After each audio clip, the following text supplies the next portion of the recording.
Bonsoir à toutes et à tous. Je vous jure, je parlerai. C'est pas la peine de m'en envoyer plein la figure. On va contrôler tout ça. Allez, voilà. Alors, ce soir, beaucoup de choses à dire sur la réalité des événements. Nous sommes de plus en plus nombreux à penser que ces élections qui sont les pires que la France ait jamais vécues sont certainement les élections les plus truquées. Des personnes malfaisantes qui dirigent ce gouvernement et qui les dirigent elles-mêmes s'amusent de nous, mais très grossièrement.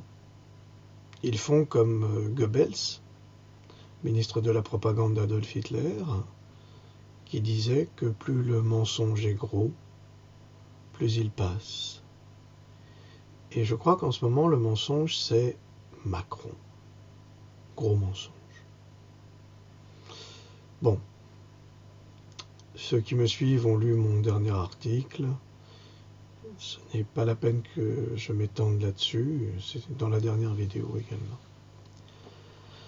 Donc aujourd'hui, on va parler d'un sujet qui nous concerne tous, nous qui sommes les chercheurs de vérité, nous qui étudions les faits de société, qui réfléchissons sur une réalité qui nous est modifiée, transformée, triturée à travers les médias.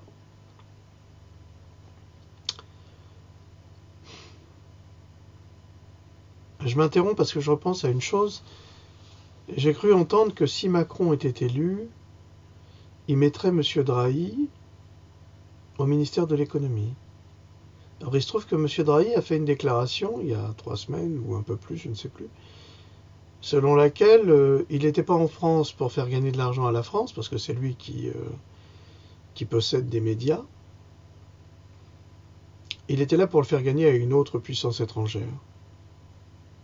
Et quand un homme fait une telle déclaration, si on le met à l'économie, c'est qu'en fait, on met notre économie dans les mains d'une puissance étrangère. Et ceci, c'est déjà de la traîtrise.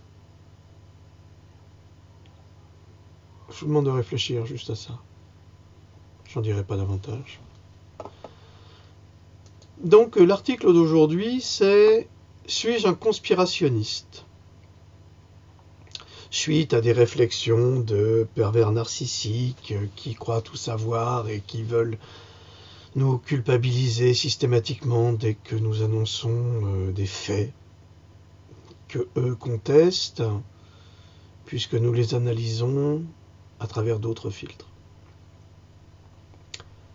En relisant la Chartreuse de Parme de Stendhal, 1783-1842, je retrouve la grandeur d'une culture et d'une langue qu'un insolent banquier prédateur considère comme inexistante. Faut-il être sauvage ou perverti par un âge d'une telle précocité dominatrice pour faire de telles déclarations et masquer son manque de culture par le vice ? Vice platiné ou cruciforme, le jeune Macron crucifie notre culture au pilori de son ignorance, comme Najat détruit notre éducation par des projets bâtards soutenus par des lobbies influents et destructeurs, pour faire des Français les nouveaux crétins décérébrés d'Europe.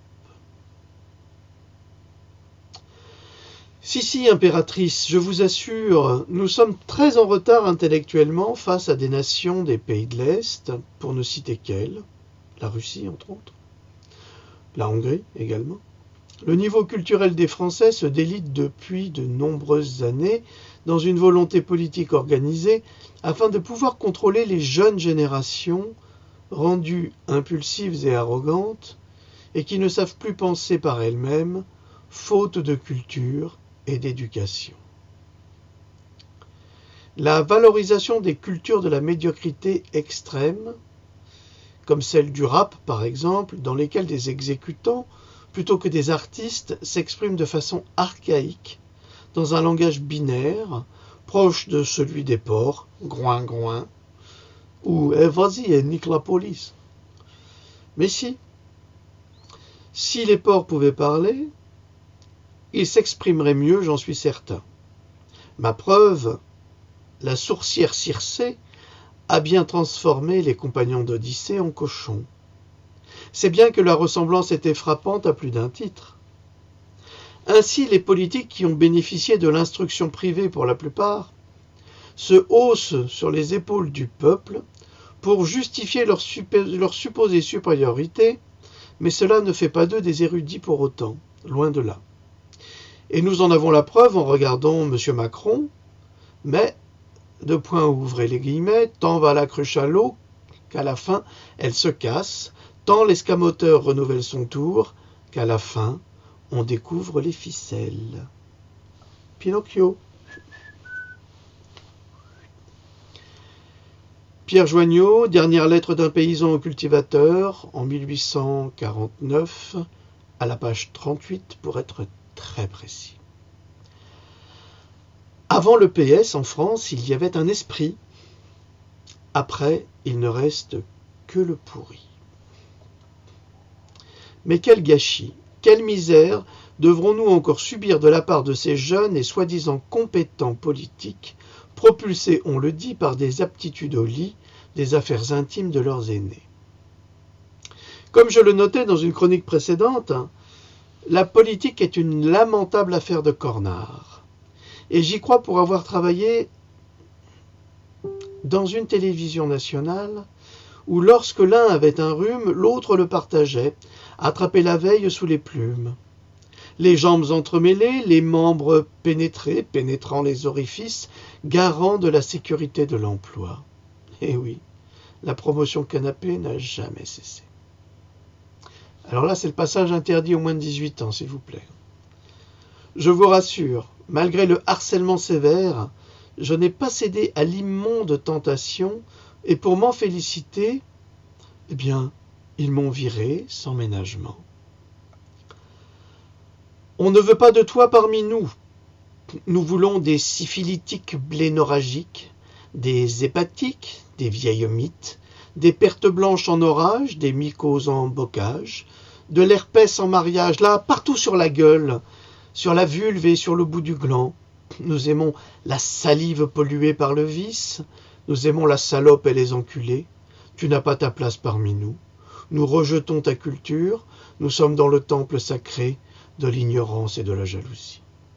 Chez nous, on trouve des services variés et parfois exclusifs, comme celui des ramasseurs de savon qui, se redressant, ne sont plus seuls tout à coup. On les recrute dans les backrooms des bars privilégiés. D'autres services, de magouilleurs ou d'escrocs, cousins, neveux et nièces de petits chefs abusifs, qui mendient pour la pièce et qui obtiennent des fonctions ahurissantes juste en claquant des doigts. D'autres encore, de jeunes femmes gravissant les échelons grâce à des parties fines, sous le bureau ou sur la photocopieuse. Ah, on a vu ça. Nommés des chefs de service pour des coups de langue bien placés, là, juste entre le poil et les couilles, merci les nuls, au moment le plus opportun. Oh, ce ne sont pas les diplômes universitaires qui sont recherchés, non, je vous rassure.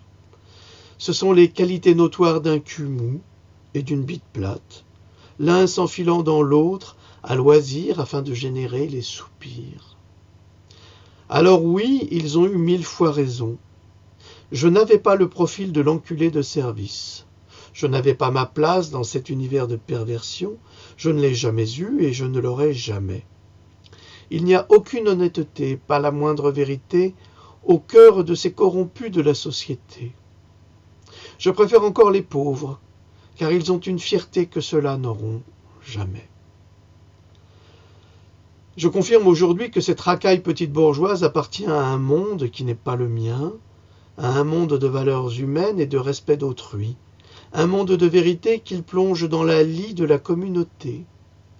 À la lie, à la là, quelle affreuse société que celle-là. Ce sont les mêmes qui me jugent et qui hurlent des insanités. On vous aura dit que je suis complotiste, et même conspirationniste. Deux points, ouvrez les guillemets.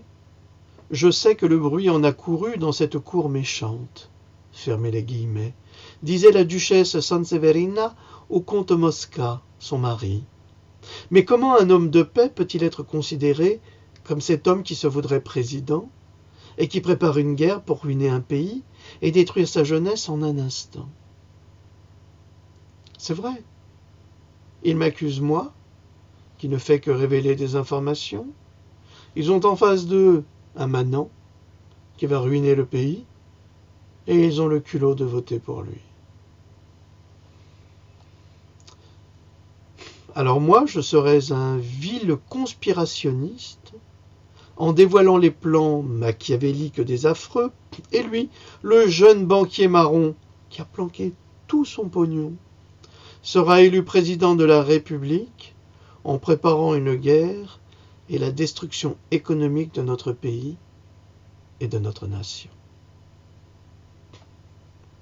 J'ai pu observer, moi, le méchant conspirationniste, qu'en 2012, un mois avant les élections, il y a eu des attentats avec l'affaire Mera. En 2014, pour les élections européennes, l'attentat du musée juif de Bruxelles. En 2015, pour les élections départementales, l'attentat de Charlie. En 2016, pour les régionales, le Bataclan. En 2017, pour les présidentielles, qu'est-ce que nous avons eu? Le policier assassiné aux Champs-Élysées. Évidemment, tout cela n'est que pure coïncidence. Y croyez-vous seulement? Moi, j'ai beaucoup de mal. Comment se fait-il que les terroristes musulmans islamistes soient exclusivement agissants avant des élections dans notre pays? Qu'ont-ils à y gagner? Hasard? Coïncidence? La seconde question qui se pose, qui aurait intérêt à motiver ces attentats à cette période justement? Les terroristes ou l'État? Car derrière chaque attentat, c'est bien connu, on trouve un état de choses ou de faits, un état majeur. Le conspirationniste, car ceux qui utilisent ce terme en ignorent le sens, est celui qui soupçonne ou soutient une ou plusieurs thèses de conspiration. Le principe même de la philosophie, donc de la sagesse, est de douter. De douter de tout ce qu'un pouvoir impose comme vrai. Ce qui sous-entend que seules des personnes douées d'intelligence seraient animées par le doute, et que toutes celles qui justement ne douteraient pas de la vérité officielle seraient dirigées et contrôlées par la bêtise. C'est un constat logique. Alors je répète, ce qui sous-entend que seules des personnes douées d'intelligence seraient animées par le doute. Ça veut donc dire que les personnes qui ne doutent pas et qui nous traitent de conspirationnistes, de complotistes, manquent d'intelligence? Ça me plaît bien ça comme version. Le principe même de la sagesse, donc de la philosophie, est de douter, et jamais d'admirer. De douter de tout et surtout de la parole des puissants, qui cherchent plus à contrôler qu'à libérer, mais qui ne supportent pas l'idée que les sages de la cité viennent à douter de la parole des maîtres dedans, des maîtres dehors. Éveiller l'endormi par la conscience est pire qu'un braquage à l'italienne. Que chacun se souvienne que Socrate a été condamné à boire la ciguë pour subversion. Ils ont assassiné le plus grand philosophe de notre humanité pour le faire taire. Prenez conscience de cette réalité lorsque vous lisez Platon et Socrate, et dites-vous que ceux qui l'ont assassiné sont toujours agissants contre la vérité et les sonneurs d'alerte. On accuse le sonneur d'alerte des pires crimes. Quel est son rôle? Quel est-il en réalité? Celui de donner son avis et d'avancer l'idée que la parole de l'État serait fausse et encouragée par le mensonge. Est-ce là un crime? Qui lui en fait le reproche?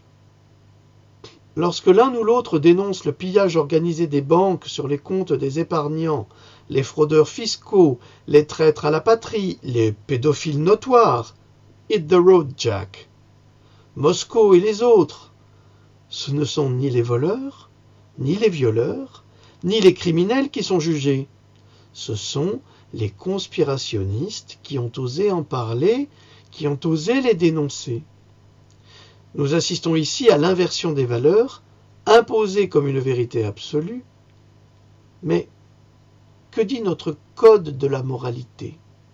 Que dit la Bible? Au 5e commandement, tu ne commettras pas de meurtre. Au 7e, tu ne commettras pas de vol. Au 8e, tu ne porteras pas de faux témoignages contre ton prochain.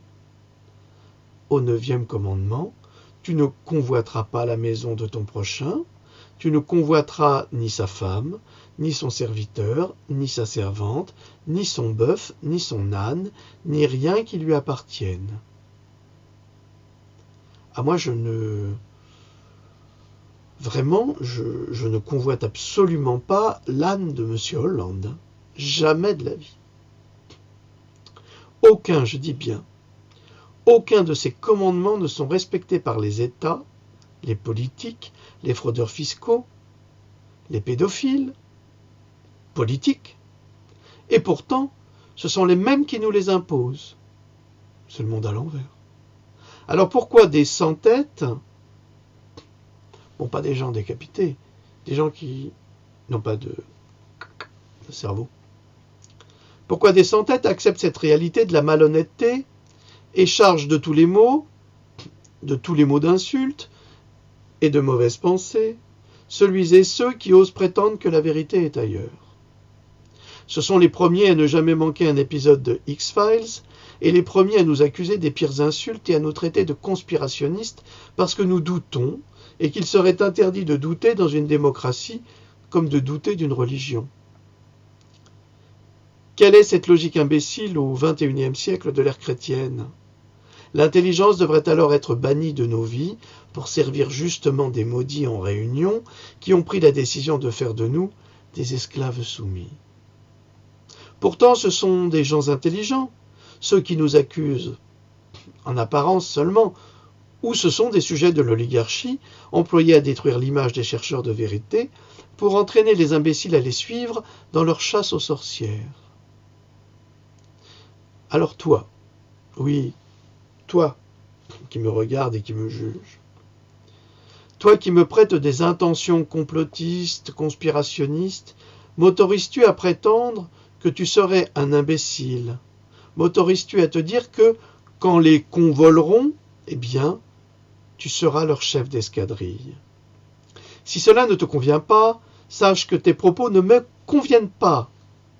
Absolument pas. Je t'encourage à développer ton cerveau, si c'est encore possible, mais surtout à te cultiver, à ouvrir ton esprit, à voyager, à découvrir d'autres cultures, à lire la presse étrangère, dans d'autres langues, à respecter ton prochain, à étudier comme nous le faisons pour justement te permettre à toi de comprendre le monde dans lequel nous vivons. Alors, lorsque tu auras le niveau requis, nous pourrons discuter en bonne intelligence sur tous les sujets qu'il te plaira d'évoquer. Mais d'ici là, nous vivons une époque formidable. Salut!